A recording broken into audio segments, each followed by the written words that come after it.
Hello and welcome to another edition of Mailbag.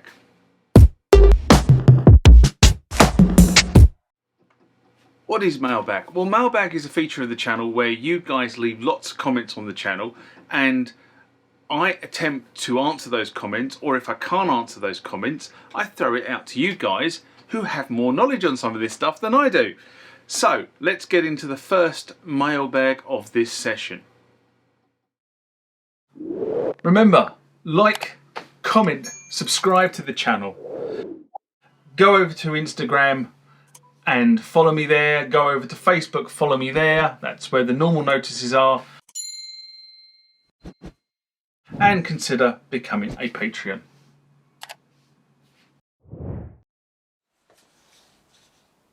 Next comment or question comes from Mimi Dancer. In response to what do we know about the Behringer LM drum or Lindrum, a video or an SMR I did in June 2021 in the height of the pandemic.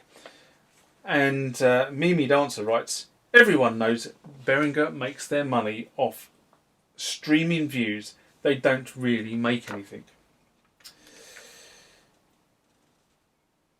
Very, very controversial comment. And an interesting notion, but to make the kind of money to run Behringer, they would need, they would really need to be streaming considerably more views than they do at the moment. If you think about what Behringer does, all the subsidiaries that Behringer has, obviously Behringer is a subsidiary now of Music Tribes, and Music Tribes owns a variety of different music related companies. So in order to make the sort of money that make Behringer tick, you'd have to do one hell of a lot of YouTube activity.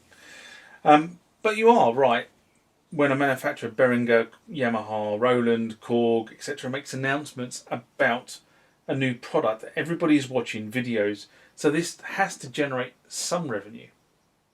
By logical default, the platform generates revenue, so having a million views about the LM drum has got to generate something for Behringer, but not as much as you might think.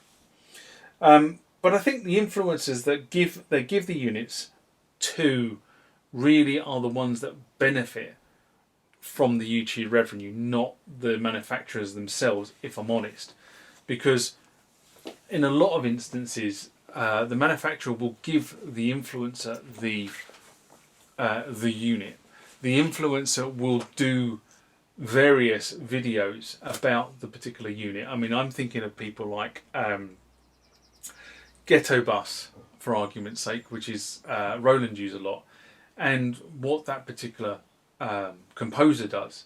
Kibu is another one I'm thinking about, but what he does is he takes the instrument and then he writes or composes for that particular instrument, showing off all the key facets of that instrument that the manufacturer would want to understand, or would want the buying public to understand, to generate interest in that particular instrument. What I tend to find though with a lot of the influencers is that they tend to showcase the sound or the sonic palette of the instrument. They don't tend to showcase the features and functions of the platform. There are exceptions to this. The people like the Ed Diaz's of the world who do videos about the features and functions of a platform as opposed to necessarily the sonic capabilities of the platform. But most of the videos, when you see people say about, XYZ, they're actually playing tones off the instrument itself or the sonic palette of the instrument, rather than actually showing you really how easy or how hard it is to actually make that instrument perform for you, which I always think is rather wrong. Now, a lot of these videos, of course, will come in that time period of what traditionally would have been called pre-launch. So this is that sort of period where the instrument has been announced, Maybe they're sort of, they've been in production and now they're starting to think about shipping and they want to start generating market interest. So that's kind of what a lot of manufacturers classify as pre-launch. And they build a body of videos up or a body of stuff up on social media that is designed to entice, if you can get hold of it, pre-orders. If you can't get hold of it, once the product is launched, people will go off to their portals, music shops, etc., and buy the product. A lot of this stuff, of course, is pushed through Instagram, Facebook, YouTube. The manufacturer will push the influencers' videos because for them it's probably a cheap way of getting publicity for the upcoming instrument. They don't have to do it themselves, and as long as the influencer's done a relatively decent job, they can use those videos to showcase the product coming through. So to answer your question, Behringer doesn't make its money off streaming. It just wouldn't make enough money through the platform. It makes its money by selling instruments. And a lot of people have said, they never make any of these prototypes.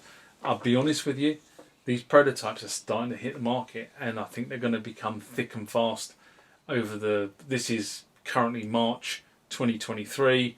I think this year we're going to see a plethora of Behringer promised instruments hit the market. So those of you who want some of these, better start saving.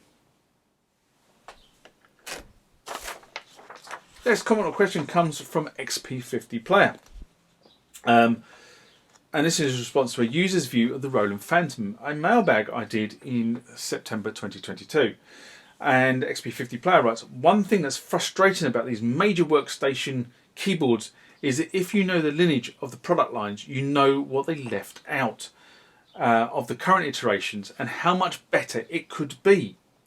Phantom is missing most of the SN acoustic sounds originally found in the FA Indica and JP series.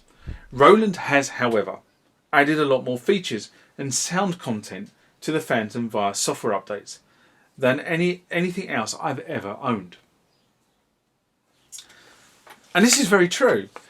You're absolutely right that they rarely tell you what they've taken away. They also always tell you what they've added. And thanks for pointing out that you have identified what is missing from your current instrument, because a number of other people may not know this.